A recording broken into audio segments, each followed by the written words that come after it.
मुझे नानी नाम की बीमारी हो चुकी थी और अब मेरे पास ज्यादा वक्त नहीं बचा था, इसलिए अपनी गर्लफ्रेंड से ब्रेकअप करने के लिए मैंने उससे झूठ बोला। लियोनियन, हमें ब्रेकअप कर लेना चाहिए। मैं अब एक अमीर औरत के साथ रिलेशनशिप में हूँ। हमारे बीच जो कुछ भी था वो बस टाइम पास था। चलो अच्छे तरीके से अलग हो जाते हैं। जिस पर तू निगी की बात सुनकर लियो न्यूयन उससे विनती करने लगती है, मैं तुमसे रिक्वेस्ट करती हूँ, मुझसे ब्रेकअप मत करो। जिस पर वह रो रोकर मुझसे भीख मांगती है, मेरे सामने घुटनों पर तक बैठ जाती है, यहाँ तक कि अपनी कलाई काटने की धमकी भी देती है। लेकिन इसके बावजूद मैं ठंडे दिल से वहां से चला गया। मैंने सोचा था कि अब हमारे बीच कभी कोई कनेक्शन नहीं बचेगा, लेकिन मुझे क्या पता था कि 1 साल बाद डिलीवरी करते वक्त मेरी बाइक उसकी कार से टकरा जाती है। जिस पर जैसे ही मैं उसे कार से उतरते हुए देखता हूँ, मैं जल्दी से अपने हाथ में पकड़ी हुई क्रिटिकल इलनेस रिपोर्ट छिपा लेता हूँ। तभी ड्राइवर लियो न्यूयन से पहले मेरी तरफ दौड़ता हुआ आता है। ओए, तुम चलते कैसे हो? मेरी कार खराब कर दी, क्या तुम इसकी भरपाई कर भी सकते हो? यह सुनकर मैं अपना सिर नीचे कर लेता हूँ। मैं नहीं चाहता था कि लियो न्यूयन मेरी मौजूदा हालत देखे। सॉरी, अगर गलती मेरी है तो मैं इसकी भरपाई करने की कोशिश करूंगा।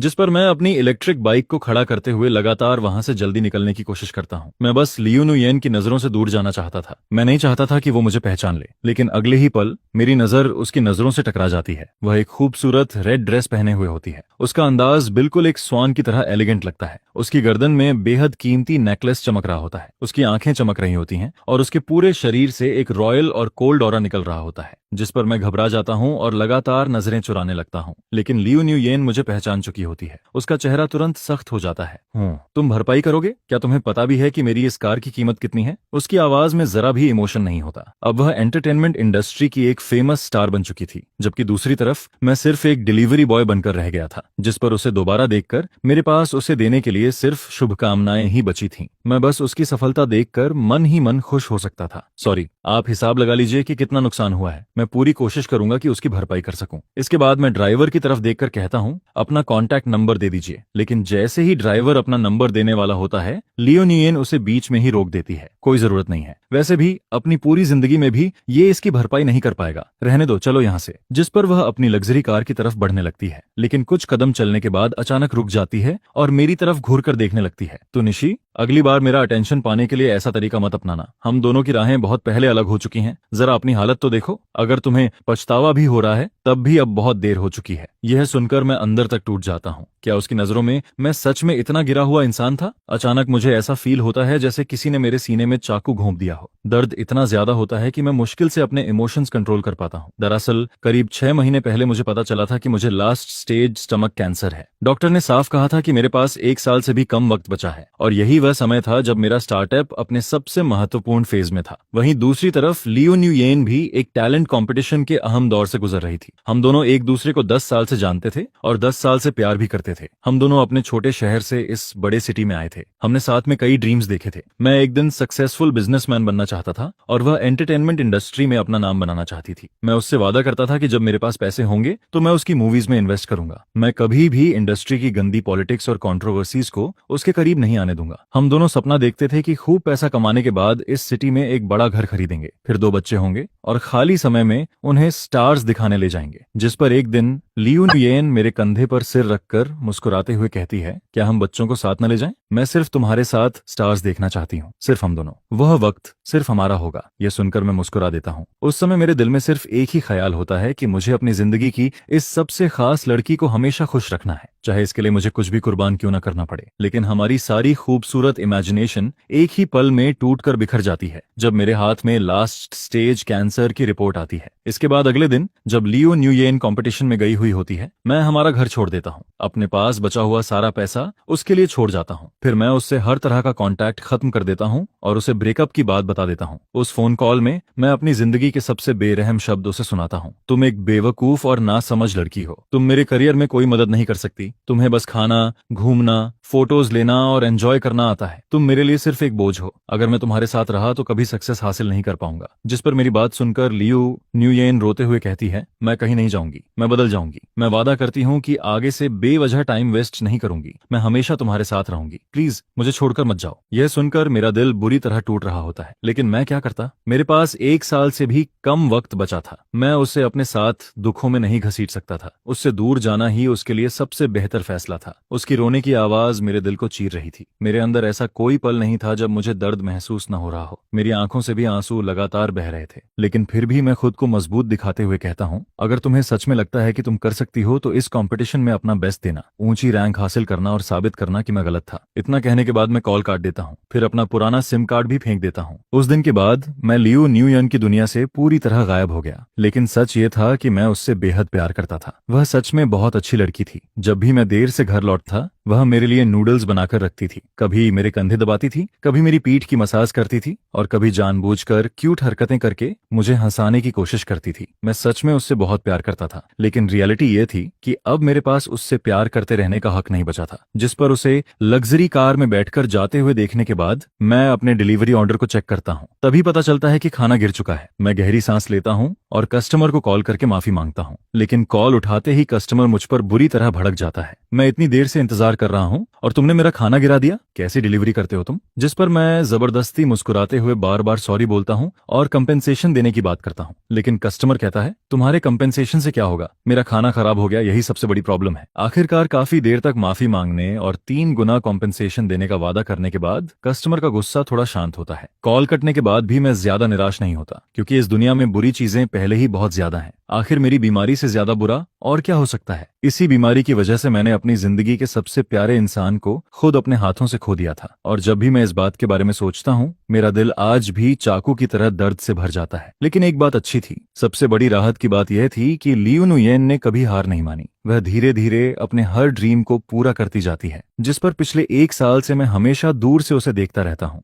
मैं देखता हूँ कि वह दिन ब दिन और बेहतर होती जाती है। उसकी फेम लगातार बढ़ती जाती है और यह देखकर मुझे दिल से खुशी होती है। कभी कभी जब उसके बारे में नेगेटिव न्यूज सामने आती है या फैंस उसे बुरा भला कहते हैं, तो मैं उनसे ऑनलाइन बहस तक करने लगता हूँ, जिस पर कई बार फैंस मुझसे पूछते हैं, ऐसा लगता है जैसे तुम उसे रियल लाइफ में जानते हो, क्या वह सच में इतनी अच्छी है? यह सुनकर मेरा मन करता है कि मैं उन्हें बशें बताऊं। वह मेरी बातों से हजारों लाखों गुना ज्यादा अच्छी है, लेकिन मैं कभी यह बात कह नहीं पाता। मैं सच में उसे जानता था, लेकिन यह सच बताने की हिम्मत नहीं कर पाता था। मैं डरता था कि कहीं मेरी वजह से लियू नुयेन किसी नए कंट्रोवर्सी में न फंस जाए। एंटरटेनमेंट इंडस्ट्री बहुत कॉम्प्लेक्स होती है, खासकर किसी राइजिंग स्टार के लिए। वहां एक छोटी सी गलती भी अपोनेंट्स के हाथ लग जाती है और फिर उसे बढ़ा चढ़ाकर पेश किया जाता है। अगर जरा सी भी सावधानी न बरती जाए तो पूरा एक्टिंग करियर खत्म हो सकता है। इसके बाद एक डिलीवरी पूरी करने के बाद मुझे मेरे डॉक्टर का कॉल आता है। वह मुझे फॉलोअप चेकअप के लिए हॉस्पिटल आने को कहते हैं, जिस पर मैं हॉस्पिटल पहुंचता हूं और कंसल्टेशन रूम में दाखिल होता हूं। वहां चारों तरफ डिसइंफेक्टेंट की तेज स्मेल फैली हुई होती है। उस स्मेल को महसूस करते ही मेरा मन फिर से भारी हो जाता है, जिस पर डॉक्टर हान मेरी तरफ देखते हुए कहते हैं, तुम अभी इतने यंग हो, क्या तुम सच में ट्रीटमेंट नहीं करवाना चाहते? मैं हल्की मुस्कान के साथ जवाब देता हूं, अब उसका कोई मतलब नहीं है डॉक्टर हान, मैं ट्रीटमेंट नहीं करवाऊंगा। इसके बाद मैं उनसे कुछ पेन किलर मेडिसिन लिखने की रिक्वेस्ट करता हूं, क्योंकि यह बीमारी जब भी अटैक करती है ऐसा दर्द देती है जैसे इंसान जिंदा होते हुए भी मर रहा हो। अगर पेनकिलर्स ना हो तो एक एक सेकंड काटना भी सजा जैसा लगता है। यह सुनकर डॉक्टर हान गहरी सांस लेते हैं और मेरे लिए पेनकिलर्स लिख देते हैं, जिस पर मैं प्रिस्क्रिप्शन लेकर पेमेंट करने और मेडिसिन लेने निकलता हूँ। लेकिन मुझे क्या पता था कि वहीं मेरी मुलाकात फिर से लियू न्यूयेन से हो जाएगी और उसके साथ एक आदमी भी खड़ा होता है। भले ही लियू न्यूयेन ने मास्क पहना हुआ था, लेकिन उसकी आंखों को मैं जिंदगी भर नहीं भूल सकता था। वहीं उसके साथ खड़े उस आदमी को भी मैं पहचानता था। वह बिजनेस वर्ल्ड का एक राइजिंग स्टार था। मैंने उसके बारे में कई न्यूज आर्टिकल्स में पढ़ा था। अगर मुझे सही याद है तो उसका नाम हाक सोई था। उसने इंटरनेट इंडस्ट्री से अपना बिजनेस शुरू किया था।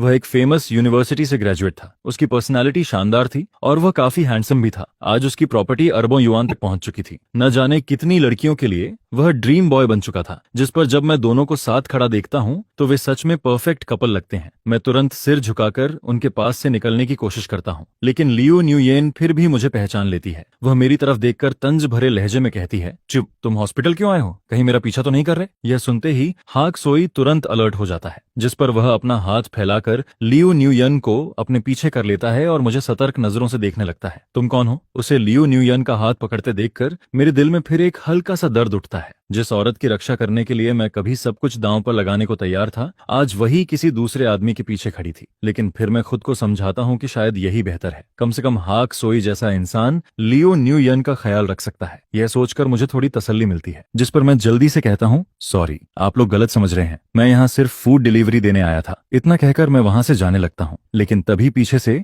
लियो न्यूयेन की आवाज सुनाई देती है। मुझे लगता है कि तुम्हें अपनी कोशिशें बंद कर देनी चाहिए। इस जिंदगी में मैं कभी भी तुम्हारे साथ कोई रिश्ता नहीं नहीं रखना चाहती, और ये मत सोचना कि मैं वापस तुम्हारे पास लौटूंगी। उसकी आवाज काफी ऊंची होती है। यह सुनकर मैं अंदर से घबरा जाता हूँ। सच तो यह था कि मुझे वहां एक सेकंड भी नहीं रुकना चाहिए था। उस वक्त मैं खुद को किसी जोक से कम नहीं समझ रहा था, जिस पर मैं जल्दी से वहां से निकल जाता हूँ। हालांकि मैं जानता था कि हाक सोई लियो न्यूयन का अच्छे से ख्याल रख सकता है, लेकिन फिर भी मेरे दिल का दर्द कम नहीं होता। यह एहसास ऐसा था जैसे हजारों सुइयां एक साथ मेरे शरीर में चुभ रही हों। दर्द सीधा मेरी हड्डियों तक पहुंच रहा था। मैं भीड़ भाड़ वाली सड़क पर जाकर लोगों के बीच खो जाता हूँ। तब जाकर मेरा बेचैन दिल थोड़ा शांत होता है। लेकिन लियो न्यूयन की कही हुई बातें लगातार मेरे दिमाग में घूमती रहती हैं। मैं जानता था कि वह मुझसे नफरत करती है। उसने जानबूझकर मुझे हर्ट करने के लिए वह बातें कही थीं, लेकिन मैं उसे बिल्कुल भी दोष नहीं देता, क्योंकि यह सब मेरी ही वजह से हुआ था। उस समय सबसे पहले मैंने ही उसका दिल तोड़ा था। आज जो कुछ हो रहा था शायद वही उसका रिजल्ट था। मैंने कभी ये नहीं सोचा कि लियो न्यूयन वापस मेरे पास आए, बल्कि मैं तो चाहता था कि वह मुझसे जितना दूर रहे उतना अच्छा हो। आखिर मैं ऐसा इंसान था जिसकी लक दुनिया की सबसे खराब लक लगती थी। सिर्फ 20 साल की उम्र में मुझे लास्ट स्टेज कैंसर हो गया था, जिस पर मैं कई बार सोचता हूँ कि शायद किस्मत ने मेरे साथ बहुत क्रूर मजाक किया है। यह भी साबित करता है कि मैं भगवान का चहेता इंसान नहीं हूँ। इसके बाद मैं अपनी इलेक्ट्रिक बाइक पर बैठता हूँ और वहां से निकल जाता हूँ। ठंडी हवा मेरे चेहरे से टकराती है। उसमें ठंडक भी होती है और हड्डियों तक उतर जाने वाला एहसास भी। लेकिन जो दर्द अभी अभी मिला था उसके सामने यह कुछ भी नहीं था। जब मैं लियो न्यूयन से दूर गया था तब मैंने उसे बोझ कहा था। मैंने कहा था कि वह मेरी राह का रोड़ा है। मैंने कहा था कि वह मेरे किसी काम की नहीं है। मैंने उसे चोट पहुंचाने के लिए हर कड़वी बात कही थी। मैं उससे अच्छे तरीके से दूर जाना चाहता था, लेकिन अब जब हम दोबारा मिले तो मेरा आखिरी सेल्फ रिस्पेक्ट भी खत्म हो चुका था। लियो न्यूयन, मैं तुमसे बहुत प्यार करता हूँ। मैंने तुम्हें कभी नहीं भुलाया, लेकिन अब मैं तुमसे प्यार करने का हक खो चुका हूँ। इसके बाद रास्ते में पता नहीं कब बारिश शुरू हो जाती है, जिस पर मैं जल्दी से बारिश से बचने के लिए कोई जगह ढूंढता हूँ।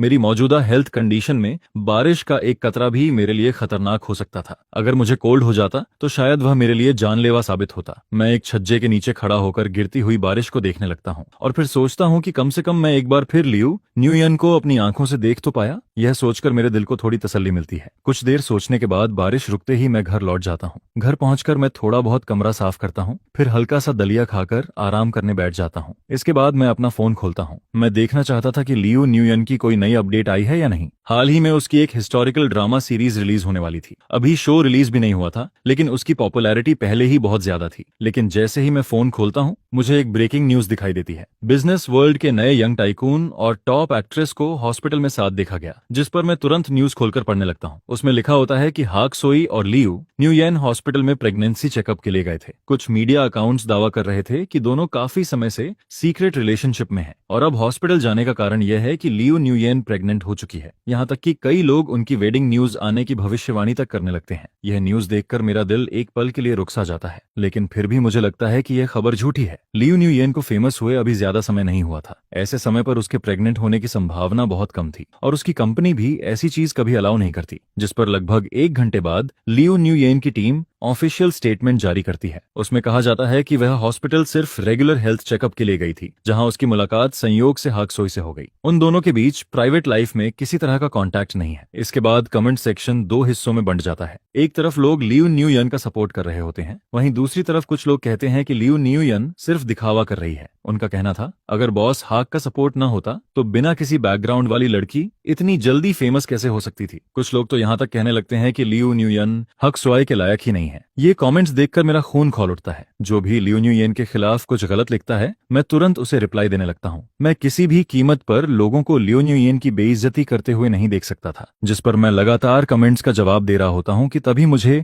एक प्राइवेट मैसेज मिलता है, भाई लगता है आप लियो न्यूयन के सच्चे फैन हो। हजारों कमेंट्स उसे गालियां दे रहे हैं, लेकिन आप एक भी कमेंट छोड़े बिना सबको जवाब दे रहे हो। मैसेज भेजने वाला एक अननोन पर्सन होता है। उसकी प्रोफाइल पिक्चर में सिर्फ स्टार्स बने हुए थे, जिस पर मैं जवाब देता हूँ, बस मुझे अच्छा नहीं लगता जब लोग उसे बदनाम करते हैं। वह तुरंत रिप्लाई करता है, आजकल आपके जैसे इंसाफ पसंद लोग बहुत कम मिलते हैं। वैसे इस बार जो इतना बड़ा कंट्रोवर्सी हुआ है उसका लियो न्यूयन पर काफी बुरा असर पड़ा है। जिस पर मैं पूछता हूँ, क्या तुम भी लियो न्यूयन के फैन हो? वह जवाब देता है, शायद मुझे वह काफी पसंद है और वह बहुत मेहनती भी है। यह सुनकर मैं एक स्टिकर भेज देता हूँ। इसके बाद हमारी काफी अच्छी बातचीत होने लगती है, पता नहीं क्यों, लेकिन इस इंसान से बात करके काफी अच्छा लग रहा था। कुछ देर बाद मैं लिखता हूँ, अगर हाक सोई सच में लियो न्यूयन को पसंद करता है तो शायद उनका साथ होना बुरा नहीं होगा। यह पढ़ते ही सामने वाले का रवैया अचानक बदल जाता है। हमारी लियो न्यूयन उसे कभी पसंद नहीं करेगी। असल में हेनक सोई तो एक प्ले बॉय बॉय है। उसके आसपास न जाने कितनी औरतें रहती हैं। हो सकता है यह हॉस्पिटल वाला ड्रामा भी उसी ने प्लान किया हो, जिस पर मैं थोड़ा हैरान हो जाता हूँ।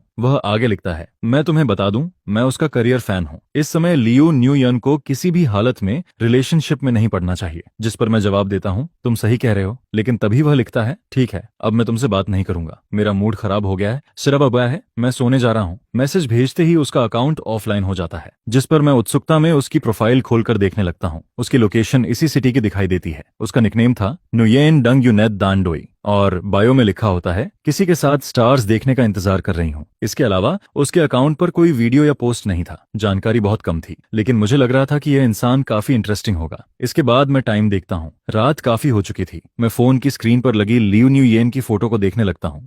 ये वही फोटो थी जो हमने रिलेशनशिप की शुरुआत में खिंचवाई थी। हम दोनों हाई स्कूल ग्रेजुएशन के तुरंत बाद साथ आए थे और ये फोटो भी उसी समय की थी। भले ही ये आजकल की प्रोफेशनल फोटोज की तरह परफेक्ट नहीं थी, लेकिन मेरे लिए यह दुनिया की सबसे खास फोटो थी। पिछले कई सालों में मैंने कई फोन्स बदले थे, लेकिन यह वॉलपेपर कभी नहीं बदला। लियो न्यूयेन हमेशा कहती थी कि ये फोटो अच्छी नहीं है। उसने कई बार इसे चेंज करने की कोशिश भी की थी, लेकिन मैं कभी उसे हटाने की हिम्मत नहीं कर पाया, क्योंकि यह पहली फोटो थी जो मैंने उसकी खींची थी। और मेरी नजरों में उस फोटो वाली लियो न्यूयेन किसी भी फेमस एक्ट्रेस से कम खूबसूरत नहीं थी। हाई स्कूल के बाद हम दोनों अलग अलग यूनिवर्सिटीज में गए थे, लेकिन लॉन्ग डिस्टेंस रिलेशनशिप ने कभी हमारे प्यार को कमजोर नहीं किया। हम उन कपल्स की तरह नहीं थे जो दूरी की वजह से अलग हो जाते हैं, बल्कि दूरी ने हमें एक दूसरे की अहमियत और ज्यादा समझाई थी। हम दोनों की फैमिली कंडीशन ज्यादा अच्छी नहीं थी, लेकिन एक दूसरे से मिलने के लिए हम पार्ट टाइम जॉब्स करते थे और पैसे बचाते थे। पहले साल से लेकर ग्रेजुएशन तक हम दोनों हर पैसे का हिसाब लगाकर ट्रेन टिकट्स खरीदते थे। इतने सालों में जमा हुए टिकट्स का ढेर काफी मोटा हो चुका था, जिस पर मेरे रूममेट्स अक्सर मुझसे जलते थे,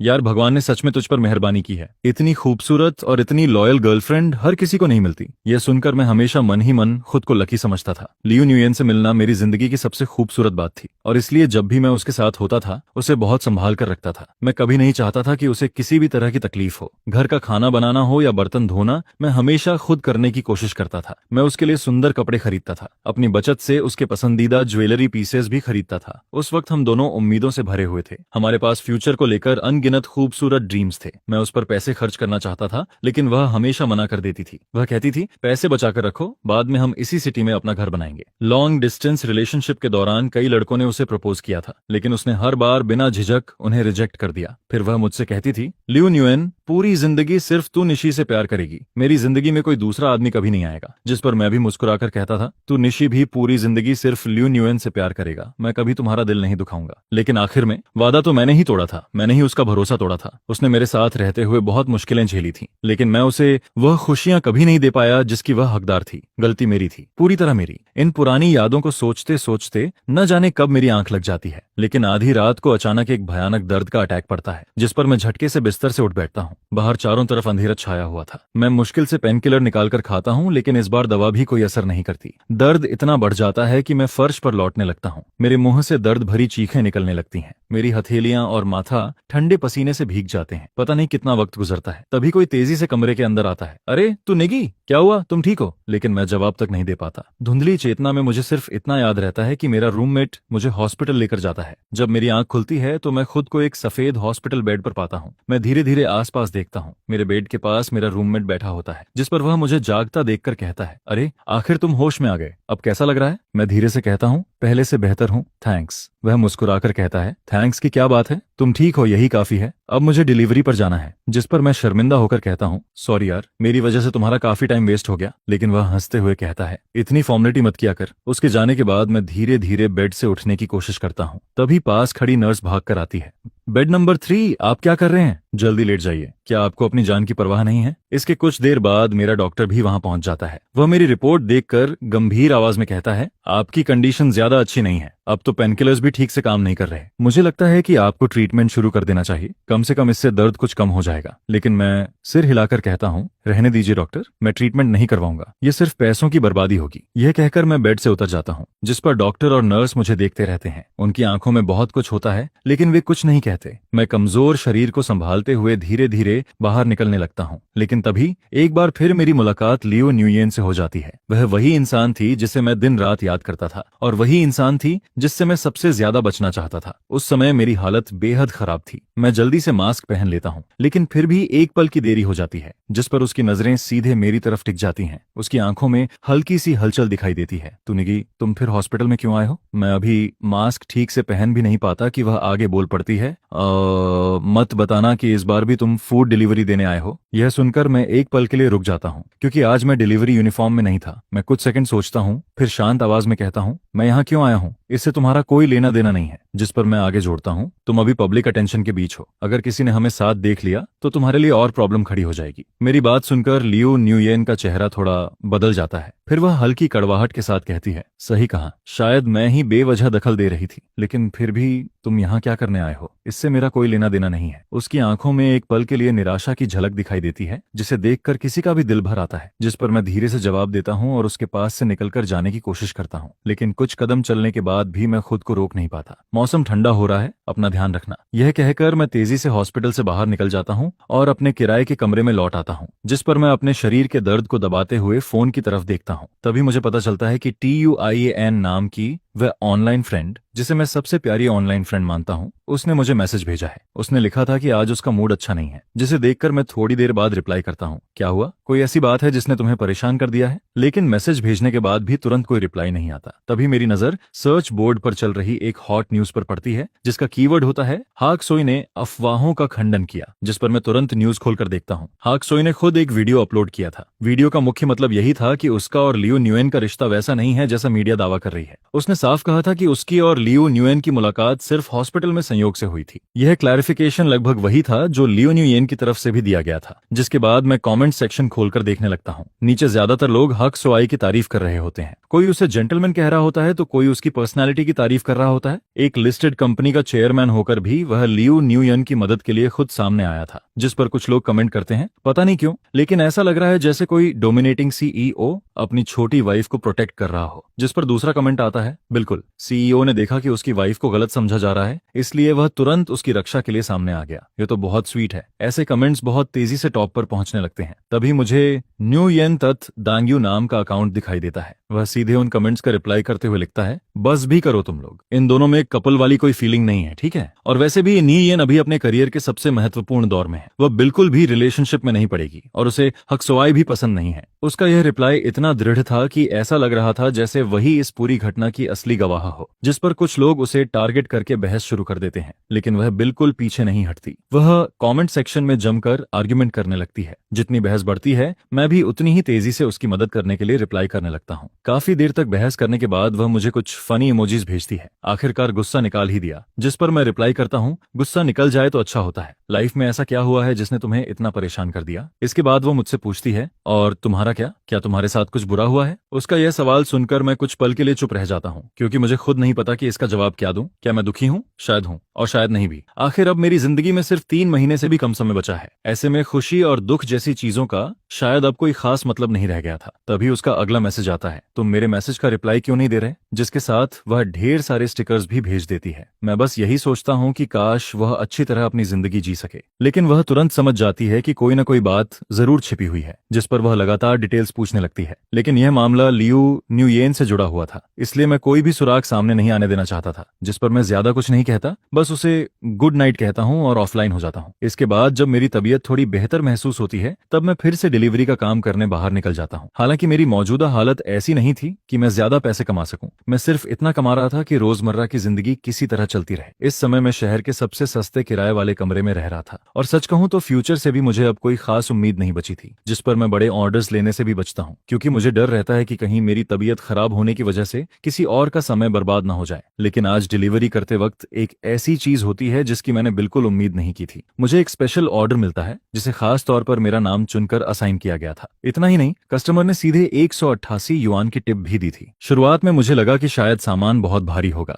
जिस पर मैं कस्टमर से बात करके ऑर्डर कैंसिल करने का सोचता हूँ। लेकिन जब मैं डिटेल्स खोलकर देखता हूँ, तब पता चलता है कि ऑर्डर में सिर्फ एक केक था। मेरे लिए यह रकम बिल्कुल छोटी नहीं थी। ऊपर से ऑर्डर भी ज्यादा मुश्किल नहीं था, और नोट में साफ लिखा था कि बस आज के अंदर डिलीवरी हो जानी चाहिए, जिसे देखकर मैं हैरान रह जाता हूँ और सोचता हूँ कि यह तो मानो आसमान से गिरा हुआ लकी ऑर्डर है, जिस पर मैं बिना एक पल गंवाए एक्सेप्ट बटन दबा देता हूँ। वैसे भी इस समय मुझे पैसों की बहुत जरूरत थी। इसके बाद मैं दिए गए एड्रेस से केक पिकअप करता हूँ और डेस्टिनेशन की तरफ निकल पड़ता हूँ। रास्ता ज्यादा दूर नहीं था, लगभग आधे घंटे बाद मैं वहां पहुंच जाता हूँ, लेकिन वहां पहुंचकर पता चलता है कि यह एक बेहद लग्जरी रेजिडेंशियल एरिया था। आमतौर पर ऐसी हाई क्लास कम्युनिटीज में डिलीवरी स्टाफ को अंदर जाने की अनुमति नहीं होती। सामान लेने के लिए मैनेजर या बटर आते हैं और फिर खुद रेजिडेंट्स तक पहुंचाते हैं, यानी रेजिडेंट्स की प्राइवेसी का यहाँ बेहद खास ध्यान रखा जाता था। जिस पर जब मैं केक बटलर को देने ही वाला होता हूँ, वह ऑर्डर डिटेल्स देखकर कहता है, सर कृपया 1 मिनट इंतजार कीजिए। उसे मुझे सर कहते सुनकर मैं थोड़ा हैरान हो जाता हूँ, क्योंकि बाकी लोगों की नजर में तो मैं सिर्फ एक डिलीवरी बॉय था। मैं पूछता हूँ, क्या कोई प्रॉब्लम है?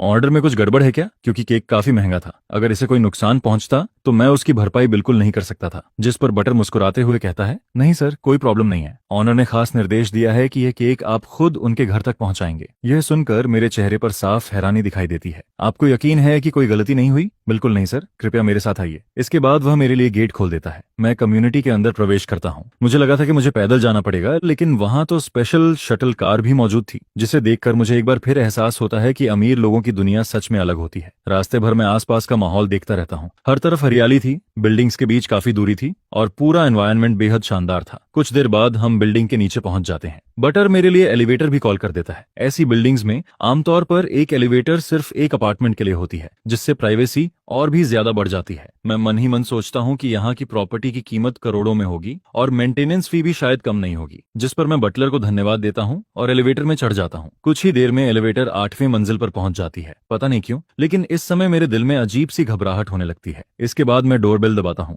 डोरबेल बजते ही कुछ सेकंड बाद दरवाजा खुल जाता है, जिस पर मैं सोचने लगता हूँ कि क्या ऑनर पहले से ही मेरे आने का इंतजार कर रहा था। लेकिन जैसे ही दरवाजा पूरी तरह खुलता है, मैं वहीं जड़ होकर खड़ा रह जाता हूँ, क्योंकि दरवाजे पर खड़ी शख्स कोई और नहीं बल्कि लियू नुयन होती है। वही लियू नुयन जिसे मैं दिन रात याद करता रहा था। तुम? जिस पर वह मेरी तरफ देखते हुए कहती है, हाँ मैं। क्या हुआ? क्या तुम मुझे डिलीवरी नहीं दे सकते? आज उसके चेहरे पर पहले जैसी ठंडक नहीं थी। वह चुपचाप मेरी तरफ देख रही होती है, जैसे मेरे रिएक्शन का इंतजार कर रही हो। जिस पर मैं केक उसकी तरफ बढ़ाते हुए कहता हूँ, बिल्कुल दे सकता हूँ, ये रहा आपका केक, एंजॉय कीजिए। मैं केक उसकी तरफ बढ़ाता हूँ और वापस मुड़कर जाने की कोशिश करता हूँ, लेकिन वह काफी देर तक केक लेने के लिए हाथ ही नहीं बढ़ाती। उसकी आंखें बस लगातार मुझे देखती रहती हैं। इस समय उसने एक ढीला ढाला नाइट सूट पहना हुआ था। बिना किसी मेकअप के भी उसकी खूबसूरती छिप नहीं रही थी, लेकिन मैं उसकी आंखों में सीधा देखने की हिम्मत नहीं जुटा पाता। बाहर से मैं शांत दिखाई देता हूँ, लेकिन मेरे दिल में काफी समय से तूफान उठा हुआ था। मैं बिल्कुल भी नहीं सोच सकता था कि वह डिलीवरी ऐप के जरिए मुझे ढूंढ निकालेगी और खास तौर पर मेरा नाम चुनकर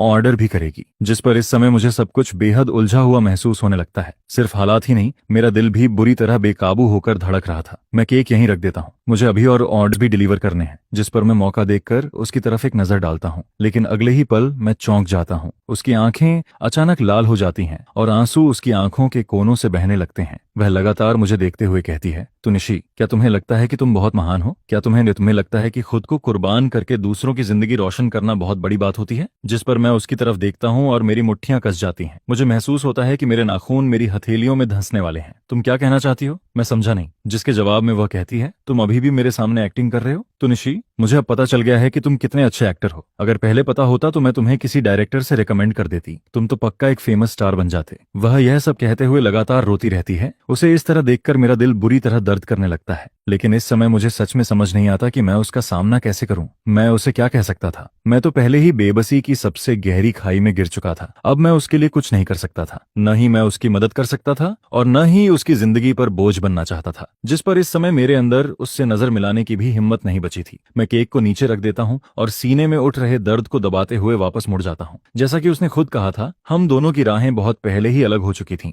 अब हमारे बीच कोई रिश्ता नहीं रहना चाहिए था। लेकिन जैसे ही मैं जाने के लिए कदम बढ़ाता हूँ, अचानक वह मेरी तरफ दौड़ती है और पीछे से मुझे कसकर पकड़ लेती है। उसकी सिसकियों से भरी आवाज मेरे कानों में गूंजती है, तू निशी, इस बार मुझे छोड़कर मत जाना प्लीज, इस बार मुझे छोड़कर मत जाना प्लीज। उसके आंसू जल्दी ही मेरी शर्ट को भिगो देते हैं। ऐसा लगता है जैसे वे मेरी स्किन के अंदर तक उतर गए हों और मुझे पूरी तरह डुबो रहे हों। नुयन, छोड़ो मुझे। जिस पर मैं लियू नुयन के हाथ हटाने की कोशिश करता हूँ, लेकिन वह चाहे कुछ भी हो जाए मुझे छोड़ने के लिए तैयार नहीं होती। मुझे सब पता चल गया है। तो निशी, तुम इतने बेवकूफ क्यों हो? क्या तुम्हें हमारी बातें याद नहीं है? क्या तुम्हें हमारे वादे याद नहीं है? हमने कहा था कि हम सुख दुख दोनों में साथ रहेंगे। क्या तुम्हें लगता है कि मैं सिर्फ खुशियों में तुम्हारे साथ रह सकती हूँ, लेकिन मुश्किलों में नहीं? अगर तुम बीमार हो गए हो तो क्या हुआ? मैं कभी भी तुम्हें छोड़कर नहीं नहीं जाऊंगी, मैं तुम्हारी देखभाल कर सकती हूँ। जिस पर वह और जोर जोर से रोने लगती है। मुझे डर होता है कि कहीं कोई अनचाही परेशानी न खड़ी हो जाए। आखिर उसकी पहचान अब बहुत खास थी, अगर किसी ने उसे यहाँ देख लिया तो बड़ी समस्या हो सकती थी। जिस पर मैं मन ही मन लंबी सांस लेता हूँ और कहता हूँ, नुये चलो अंदर जाकर बात करते हैं। यह सुनकर वह धीरे धीरे मुझे छोड़ती है, लेकिन फिर भी मेरी शर्ट का किनारा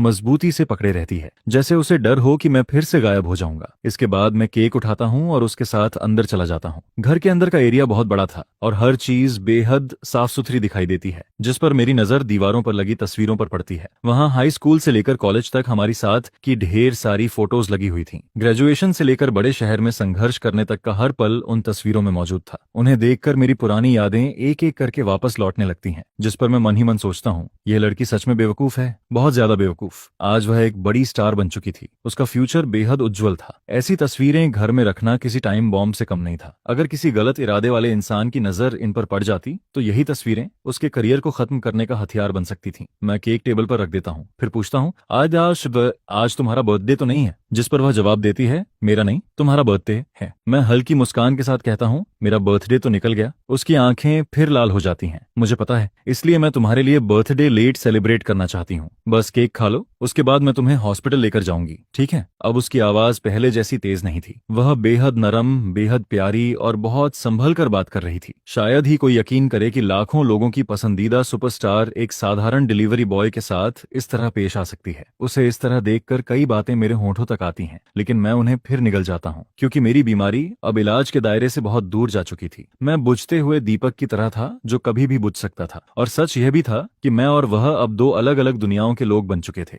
जिस पर वह जिद करते हुए कहती है, पहले केक खाओ। नहीं, पहले प्रॉमिस करो। मैं आखिरकार सिर हिलाता हूँ, ठीक है, मैं प्रॉमिस करता हूँ। मेरी बात सुनते ही लियो न्यूयन के चेहरे पर खुशियों से भरी मुस्कान आ जाती है। इसके बाद वह केक पर कैंडल्स लगाती है। मोमबत्तियों की रोशनी में उसकी लंबी पलकों का हल्का कंपन उसे और भी खूबसूरत बना देता है। वह मुझे विश मांगने के लिए कहती है, जिस पर मैं आंखें बंद करके विश मांगता हूँ। लेकिन जैसे ही मैं आंखें खोलता हूँ, देखता हूँ कि वह फिर से रो रही है। मैं धीरे से उसके आंसू पोंछते हुए पूछता हूँ, फिर क्यों रो रही हो? जिसके जवाब में वह कहती है, मुझे डर लगता है कि तुम मुझे छोड़ दोगे। मैं मुस्कुराने की कोशिश करता हूँ, पगली ऐसा नहीं होगा। जिस पर वह जल्दी से कहती है, तुम चिंता मत करो, अब मेरे पास पैसे हैं, हम तुम्हारा इलाज करवा सकते हैं। अगर हमारे देश में इलाज नहीं हुआ तो हम विदेश जाएंगे। मैं उसे देखकर पूछता हूँ, और तुम्हारा एक्टिंग करियर? जिस पर वह बिना सोचे जवाब देती है, मुझे करियर नहीं चाहिए, मुझे सुपरस्टार भी नहीं बनना, मैं सिर्फ तुम्हारे साथ रहना चाहती हूँ। उसे इस तरह बात करते देखकर लगता है जैसे वह फिर से वही मासूम लड़की बन गई हो जो कभी बड़ी ही नहीं हुई। इसके बाद वह धीरे से कहती है, हॉस्पिटल में दूसरी बार जब मैंने तुम्हें देखा था तभी मुझे लगा था कि कुछ गड़बड़ है। फिर मैंने लोगों से पूछताछ की और मुझे पता चला कि तुम गंभीर बीमारी से जूझ रहे हो। लेकिन अब सब पहले जैसा नहीं है, अब हमारे पास पैसे हैं। मुझे पूरा भरोसा है कि तुम इस बीमारी को जरूर हरा दोगे। जिस पर वह उम्मीद से भरी आंखों के साथ मुझे हौसला देती रहती है। बाहर से आती धूप पूरे कमरे को गर्माहट से भर देती है। तभी वह अचानक पूछती है, तो निशी, तुमने क्या विश मांगी थी? मैं हल्का सा मुस्कुराता हूँ। विश अगर बता दी जाए तो पूरी नहीं होती। जिस पर वह गंभीरता से सिर हिलाती है, सही कह रहे हो, मेरी बीमारी की वजह से मैं केक का सिर्फ एक छोटा सा टुकड़ा खा पाता हूँ। इसके बाद लियो न्यूये मुझे और केक खाने नहीं देती। फिर वह ऑनलाइन फैली उन अफवाहों के बारे में बताने लगती है जो उसके और हाक सोई को लेकर फैली थी। वह कहती है, वो सब झूठ था, लेकिन हाक सोई ने सच में मेरा पीछा किया था। और तुमने? जिस पर वह तुरंत जवाब देती है, मैंने मना कर दिया था, तुम्हारे अलावा मैं किसी और आदमी को देख भी नहीं सकती। लियो एन मुझे ये सब इतने ध्यान से समझाती है कि ऐसा लगता है जैसे उसे डर हो कि कहीं मैं गलत न समझ लूं या फिर जलन महसूस न करूं। धीरे धीरे समय बीतता जाता है। फिर वह मेरी तरफ देखकर कहती है, चलो अब हॉस्पिटल चलते हैं। जिस पर मैं धीरे से सिर हिला देता हूँ और फिर लियो न्यूयन की व्यवस्था के अनुसार हम दोनों हॉस्पिटल की तरफ निकल पड़ते हैं। लियो न्यूयन मेरे एडमिशन की सारी फॉर्मेलिटीज बहुत आसानी से पूरी कर देती है। वह मेरे लिए सबसे अच्छा रूम अरेंज करती है, सबसे बेहतरीन स्पेशलिस्ट्स को बुलाती है और पूरे देश के मशहूर डॉक्टर्स से कांटेक्ट करना शुरू कर देती है ताकि मेरे इलाज का कोई रास्ता निकल सके। जिस पर वह लगातार मुझे भी समझाती रहती है, तुम बस आराम से इलाज करवाओ, बाकी किसी भी बात की चिंता मत करो। लेकिन इस दौरान मैं नोटिस करता हूँ कि उसका फोन लगातार बजता रहता है। कई बार वह कॉल उठाकर सामने वाले इंसान से बहस करने लगती है, जिस पर मैं ऑनलाइन न्यूज भी देखने लगता हूँ। वहाँ हर तरफ उसके बारे में नेगेटिव आर्टिकल्स छपे हुए थे। किसी ने लिखा था कि लियो न्यूयेन को स्टार सिंड्रोम हो गया है, कोई कह रहा था कि वह फिल्म क्रू ज्वाइन नहीं कर रही, और देखते ही देखते उसके खिलाफ तरह तरह की अफवाहें फैलने लगती हैं। उस रात मैं हॉस्पिटल बेड पर लेटा होता हूँ। दर्द इतना ज्यादा था कि मुझे नींद ही नहीं आती। जिस पर मैं बगल में नजर घुमाता हूँ और लियो न्यूयन को गहरी नींद में सोता हुआ देखता हूँ। उसे देखकर मेरा दिल भर आता है, लेकिन मैं कुछ भी नहीं कर सकता था। मुझे उसकी कही हुई बातें याद आने लगती हैं। तुम्हें किसी केयर टेकर की जरूरत नहीं है, मुझे तुम्हारी देखभाल करने दो। इस बार मैं तुम्हारा अच्छी तरह ख्याल रखूंगी। मैं बदल चुकी हूँ। मैं पहले वाली लियू न्यू ये नहीं हूँ जिसे कुछ नहीं आता था। अब मैं तुम्हारी मदद कर सकती हूँ। मैं तुम्हारी देखभाल करूंगी, तब तक करूंगी जब तक तुम ठीक होकर हॉस्पिटल से बाहर नहीं आ जाते। उसकी ये बातें सुनकर मेरा दिल और ज्यादा दर्द करने लगता है। मैं जानता था कि मैंने सालों पहले जो बातें उससे कही थीं, वह आज तक उन्हें अपने दिल में संभाल कर रखे हुए थी। हमारे दोबारा मिलने के बाद उसने खुद को बदलने की पूरी कोशिश की थी, लेकिन वह जितना ज्यादा मेरे लिए करती थी, मैं उतना ही ज्यादा दुखी हो जाता था। इन दिनों मैं उसे लगातार भाग दौड़ करते हुए देखता हूँ। वह इतनी थक चुकी थी कि उसके चेहरे से ही थकान साफ दिखाई देती थी। ऊपर से इंटरनेट पर उसके खिलाफ नेगेटिव न्यूज की बाढ़ आ चुकी थी। अगर यह सब ऐसे ही चलता रहा तो उसका करियर सच में बर्बाद हो सकता था। और मैं तो एक ऐसा इंसान था जिसके पास जीने के लिए कुछ ही महीने बचे थे। मैं कैसे उसकी जिंदगी को भी अपने साथ बर्बाद होने देता? शायद वो बहुत ज्यादा थक चुकी थी, इसलिए कुछ ही देर बाद बेड के पास बैठे बैठे सो गई, जिस पर मैं धीरे धीरे उठकर बैठता हूँ। मैं हर हरकत बहुत सावधानी से करता हूँ ताकि कोई आवाज ना हो। फिर धीरे धीरे डोर तक पहुंच जाता हूँ, लेकिन डोर पर पहुंचने के बाद भी मेरे कदम आगे नहीं बढ़ते। मैं काफी देर तक वहीं खड़ा होकर लियो न्यू यन को देखता रहता हूँ। मैं सच में उसे छोड़कर जाना नहीं चाहता था। यह लगाव, यह मोह, यह दर्द मेरे पूरे शरीर में फैल चुका था, लेकिन मेरे पास कोई दूसरा रास्ता भी नहीं था। आखिरकार मैं रूम से बाहर निकल जाता हूँ। कुछ समय बाद मैं हॉस्पिटल भी छोड़ देता हूँ। फिर वापस अपने किराए वाले कमरे में पहुंचकर अपना सामान पैक करता हूँ और रेलवे स्टेशन जाकर एक टिकट खरीद लेता हूँ। ट्रेन पूरे एक दिन और एक रात तक चलती रहती है, जिस पर अगले दिन शाम को मैं एक बिल्कुल अनजान शहर में पहुंच जाता हूँ। वहां पहुंचते ही मैं एक बार फिर लियो न्यू यन के सारे कॉन्टैक्ट मेथड्स ब्लॉक कर देता हूँ, क्योंकि मैं जानता था कि अब हमारे बीच कोई भविष्य नहीं बचा था। मैं उसकी जिंदगी और करियर को अपनी वजह से बर्बाद नहीं होने देना चाहता था। इसके बाद मुझे पता चलता है कि लियो न्यू यन मुझे ढूंढने के लिए हर जगह कांटेक्ट कर रही है। उसने मेरे पुराने रूममेट तक से बात की थी, जिस पर एक दिन मेरे रूममेट का कॉल आता है। वह हैरानी से कहता है, तो निशी, एक टॉप स्टार तुम्हें ढूंढ रही है। शुरू में तो मुझे लगा था कि शायद कोई और होगा जिसका नाम भी तुम्हारे जैसा है। तो निगी, तुम आखिर हो कहाँ? लेकिन मैं उसे अपनी लोकेशन नहीं बताता। मैं सिर्फ इतना कहता हूँ, अगर लियो न्यू यन कांटेक्ट करे तो उससे कहना मुझे मत ढूंढे। इसके बाद भी लियो न्यू यन अपने सोशल मीडिया अकाउंट के जरिए मुझे ढूंढती रहती है। वह हर संभव कोशिश करती है, लेकिन मैं अपने दिल को कठोर बनाकर उसके सामने नहीं आता। फिर एक दिन मुझे पता चलता है कि न्यू यन डंग यू नाम वाला अकाउंट इंटरनेट यूजर्स ने ढूंढ निकाला है, और सबको पता चल गया था कि वह लियो न्यू यन का सीक्रेट अकाउंट था। ये ऐसी बात थी जिसकी मैंने कभी कल्पना भी नहीं की थी, और शायद ये भी उन अनगिनत सरप्राइज में से एक था जो उसने मुझे दिए थे।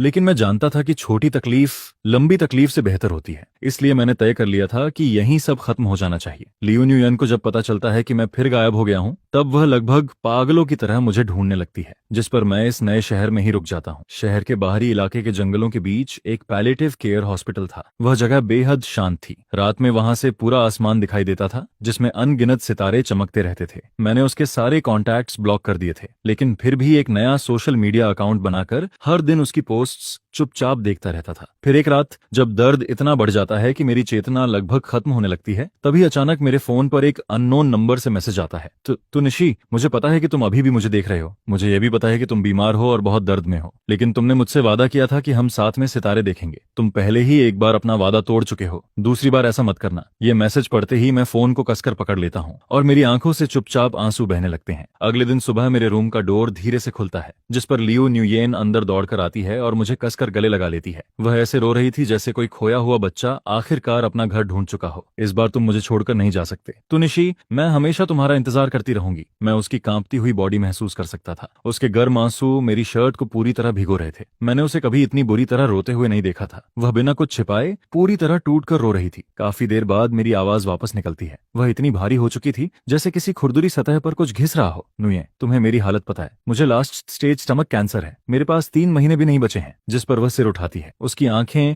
रो रो कर पूरी तरह सूज चुकी थीं। वह सीधे मेरी आंखों में देखते हुए कहती है, मैंने सब कुछ पता कर लिया है। तो निगी, क्या तुम्हें लगता है कि अगर दुनिया के कुछ डॉक्टर्स ने हार मान ली तो इसका मतलब सच में कोई उम्मीद नहीं बची? यह कहकर वह मुझे अंदर ले जाती है और अपने बैग से एक मोटी फाइल निकालती है। ये अमेरिका, जर्मनी और जापान के 3 सबसे बड़े कैंसर सेंटर्स की रिमोट कंसल्टेशन रिपोर्ट्स हैं। उन्होंने कहा है कि तुम्हारी हालत मुश्किल जरूर है, लेकिन पूरी तरह निराशाजनक नहीं। तुम्हारी जेनेटिक रिपोर्ट्स में कुछ ऐसे म्यूटेशंस मेडिकेशंस मिले हैं जिन पर टारगेटेड थेरेपी काम कर सकती है, और हाल ही में हमारे देश में भी के टीआई सेल इम्यूनोथेरेपी का क्लिनिकल ट्रायल शुरू हुआ है जो तुम्हारे केस के लिए सूटेबल हो सकता है। मैं उन मेडिकल रिपोर्ट्स को देखता रह जाता हूँ। मेरा दिमाग पूरी तरह खाली हो चुका था। फिर वह धीरे से मुस्कुराते हुए कहती है, तुम्हें याद है तुमने मुझसे कहा था कि चाहे फ्यूचर कितना भी मुश्किल क्यों ना हो, हमें सितारों जैसा बनना चाहिए। कभी कभी बादल उन्हें छिपा देते हैं लेकिन वे सच में कभी गायब नहीं होते। जिस पर मैं उसकी तरफ देखता हूँ, उसकी आंखों में पहले से कहीं ज्यादा दृढ़ता दिखाई देती है। अब तुम्हारी बारी है मेरे स्टार बनने की। वह मेरे सामने आकर मेरा हाथ पकड़ लेती है। क्या तुम मुझे एक मौका दोगे? क्या हम फिर से साथ लड़ सकते हैं? ठीक वैसे ही जैसे हमने एक दूसरे से वादा किया था, सुख दुख में हमेशा साथ रहने का वादा। उस पल मैं उसकी आंखों में पूरे आसमान के सितारों की चमक देख सकता था, और आखिरकार ये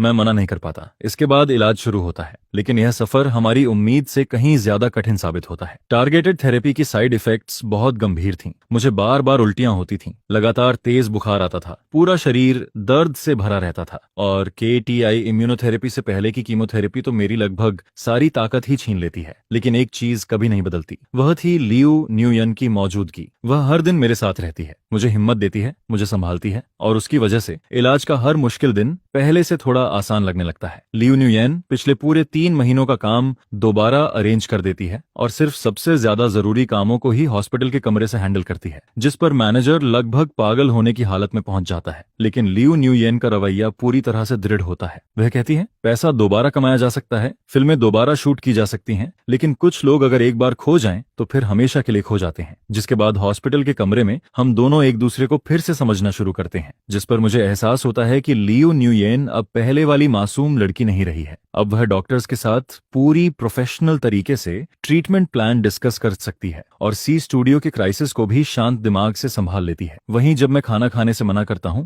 तो वह सख्त चेहरा बनाकर मुझे डांटती है, और फिर उन रातों में जब दर्द मुझे बुरी तरह तोड़ रहा होता है, वह पूरी रात मेरा हाथ पकड़कर बैठी रहती है और धीरे धीरे गाना गाती है, जिस पर उसे भी एक ऐसे इंसान का नया रूप देखने को मिलता है जो अब पहले जैसा सर्वशक्तिमान प्रोटेक्टर नहीं रहा। मैं थेरेपी के दर्द से रो भी पड़ता हूँ, बाल झड़ने की वजह से खुद को लेकर इन्फीरियर भी फील करता हूँ, और कभी कभी दर्द के कारण अपना गुस्सा भी कंट्रोल नहीं कर पाता। लेकिन लियो न्यूयन इन सब चीजों को बेहद प्यार से स्वीकार करती है, बिल्कुल वैसे ही जैसे कई साल पहले मैंने उस छोटी सी काउंटी से बड़े शहर आई हुई घबराई और अनजान सी लड़की को अपनाया था। जिस पर वह मुस्कुराकर पूछती है, तुम्हें याद है कॉलेज के दूसरे साल मुझे एक्यूट अपेंडिसिटिस हुआ था और मुझे हॉस्पिटल में एडमिट होना पड़ा था। तब तुम पूरे 1 हफ्ते क्लासेस छोड़कर मेरी देखभाल करने आए थे। इसके बाद एक दोपहर वह सेब छीलते हुए कहती है, उस समय तुम बहुत अनाड़ी थे, सिर्फ खिचड़ी बनाने गए थे, लेकिन उसे भी जला दिया था। फिर भी मैंने पूरी खिचड़ी खा ली थी और कहा था कि बहुत स्वादिष्ट है क्योंकि वह तुम्हारे हाथों की बनी हुई थी। यह कहते हुए वह सेब को छोटे छोटे टुकड़ों में काटती है और अपने हाथों से मुझे खिलाती है। फिर मुस्कुराकर कहती है, अब मेरी बारी है। इसके बाद ट्रीटमेंट के तीसरे महीने में मेरी बीमारी में एक अप्रत्याशित मोड़ आता है। नई स्कैन रिपोर्ट दिखाती है कि ट्यूमर काफी छोटा हो चुका है, कुछ मेटास्टैटिक लीजन्स पूरी तरह गायब हो गए हैं, जिस पर डिपार्टमेंट हेड हान रिपोर्ट को देखकर अपनी एक्साइटमेंट छिपा नहीं पाते। वह कहते हैं, यह सच में एक मिरेकल है, इम्यूनोथेरेपी का असर तुम्हारे ऊपर बेहद शानदार रहा है। यह सुनते ही लियो न्यूयन वहीं खड़ी खड़ी रो पड़ती है, लेकिन इस बार ये खुशी के आंसू होते हैं। उसी रात हम दोनों चुपके से हॉस्पिटल की छत पर चढ़ जाते हैं। नीचे शहर की रोशनियां चमक रही होती हैं, लेकिन जब हम आसमान की तरफ देखते हैं तब भी कुछ सबसे चमकीले सितारे साफ नजर आते हैं, जो अंधेरे के बीच भी लगातार चमक रहे होते हैं। जिस पर लियो न्यूयन आसमान की तरफ इशारा करके कहती है, सुनी देखो, बिल्कुल हमारी तरह, चाहे अंधेरा कितना भी गहरा हो, कहीं ना कहीं से रोशनी जरूर आती है। यह सुनकर मैं उसका हाथ कसकर पकड़ लेता हूँ और कहता हूँ, धन्यवाद, तुमने मेरा साथ नहीं छोड़ा। इसके बाद और 3 महीने गुजर जाते हैं। कॉम्प्रिहेंसिव इवैल्यूएशन के बाद डॉक्टर्स बताते हैं कि मेरी बीमारी अब स्टेबल स्टेज में पहुंच चुकी है। हालांकि अभी भी रेगुलर ट्रीटमेंट और फॉलोअप की जरूरत होती है, लेकिन अब यह किसी डेथ सेंटेंस की तरह नहीं रह गई है। जिस दिन मुझे डिस्चार्ज किया जाता है उस दिन लियो न्यूयन एक साधारण कार चलाकर मुझे लेने आती है। वहां कोई मीडिया नहीं होता, कोई फैंस नहीं होते, सिर्फ हम दोनों होते हैं। जिस पर वह पूछती है, कहाँ जाना चाहते हो? मैं बिना सोचे जवाब देता हूँ, घर। यह सुनकर वह मुस्कुरा देती है, लेकिन कार उस लग्जरी अपार्टमेंट की तरफ नहीं जाती जहां वह रहती है, बल्कि वह पुराने इलाके की तरफ बढ़ती है जहां हमने सबसे पहले किराए का घर लिया था। कुछ देर बाद कार एक पुराने परिचित रेजिडेंशियल बिल्डिंग के सामने रुकती है, जिसे देखकर मैं हैरान रह जाता हूँ। जिस पर वह कहती है, मैंने यह जगह वापस खरीद ली है, हमारा पहला घर। मैंने इसे थोड़ा रिनोवेट करवाया है और एलिवेटर भी लगवा दिया है, लेकिन इसका ओरिजिनल स्ट्रक्चर बिल्कुल नहीं बदला। जैसे ही मैं दरवाजा दरवाजा खोलकर अंदर जाता हूँ, यादें लहरों की तरह लौट आती हैं। छोटा सा लिविंग रूम जहां हम साथ बैठकर मूवीज देखते थे, तंग सा किचन जहां मैंने पहली बार टोमेटो एग डिश बनानी सीखी थी, और वह छोटा सा बालकनी जहां मैंने भविष्य के अनगिनत सपने देखे थे। अब यह जगह पहले से ज्यादा गर्मजोशी और सुकून से भरी हुई लगती है। दीवारों पर हमारी तस्वीरें टंगी होती हैं। स्कूल के दिनों से लेकर रेड कारपेट पर मेरे चमकते पलों तक की हर याद वहां मौजूद होती है। उसी पल मुझे लगता है कि आखिरकार मैंने सब कुछ समझ लिया है। जिस पर लियो न्यूयेन पीछे से मुझे गले लगाकर कहती है, हम हमेशा अतीत में नहीं जी सकते,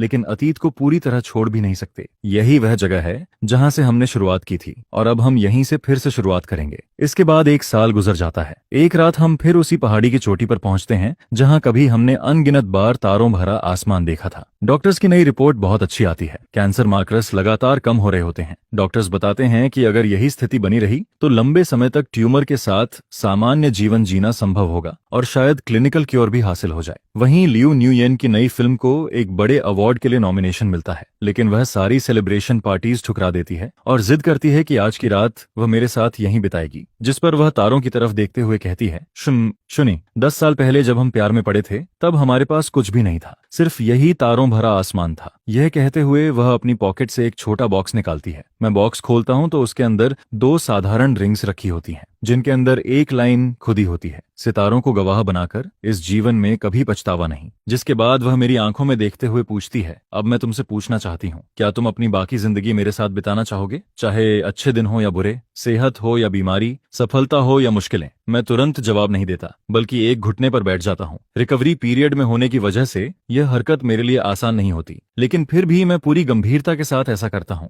जिस पर मैं उसकी तरफ देखकर कहता हूँ, लियू न्यूयेन, ये बात तो मुझे पहले कहनी चाहिए थी। 10 साल पहले मैंने तुमसे वादा किया था कि मैं तुम्हें खुशियां दूंगा, लेकिन बीच रास्ते में मैं ही भाग गया। धन्यवाद कि तुम मुझे वापस ले आई, मुझे सब ठीक करने का एक मौका दिया। यह कहते हुए मैं रिंग उठाता हूँ और गहरी सांस लेता हूँ। आज मैं एक बार फिर वादा करता हूँ, अपनी बाकी पूरी जिंदगी मैं तुमसे प्यार करूंगा, अपना ख्याल रखूंगा, तुम्हारे साथ हर सनराइज देखूंगा और हर रात सितारों को निहारूंगा। क्या तुम मुझसे शादी करोगी? यह सुनते ही उसकी आंखों से आंसू बहने लगते हैं, जो तारों की रोशनी में चमकते रहते हैं। जिस पर वह रोते हुए मुस्कुराती है और कहती है, मैं तैयार हूँ। अगले ही पल रिंग्स हमारी उंगलियों में पहनाई जाती हैं। पहाड़ के नीचे शहर की रोशनियां चमक रही होती हैं और ऊपर आसमान सितारों से भरा होता है, जबकि हमारे हाथ एक दूसरे को इतनी मजबूती से पकड़े होते हैं जैसे हमने पूरे यूनिवर्स की सारी गर्माहट अपने हाथों में समेट ली हो। इसके बाद हम उसी पहाड़ की चोटी पर वेडिंग फोटोशूट करवाते हैं, जहां तारों भरा आसमान बैकग्राउंड बनता है और सुबह की पहली किरणें वेल का काम करती हैं। आगे चलकर मेरी बीमारी लगातार स्टेबल रहती है। डॉक्टर्स भी इसे मेडिकल मिरेकल कहने लगते हैं, लेकिन सबसे बड़ा मिरेकल ये नहीं होता। सबसे बड़ा मिरेकल ये होता है कि चाहे हमने कितने भी लंबे चक्कर लगाए हों, आखिरकार हम फिर से एक दूसरे के पास लौट आए। और तब हमें समझ आता है कि सच्चा प्यार त्याग नहीं होता, बल्कि साथ चलना होता है। छिपाना नहीं, बल्कि मिलकर सामना करना होता है। अकेले तूफानों को झेलना नहीं, बल्कि मिलकर एक ऐसी छत बनाना होता है जो हवा और बारिश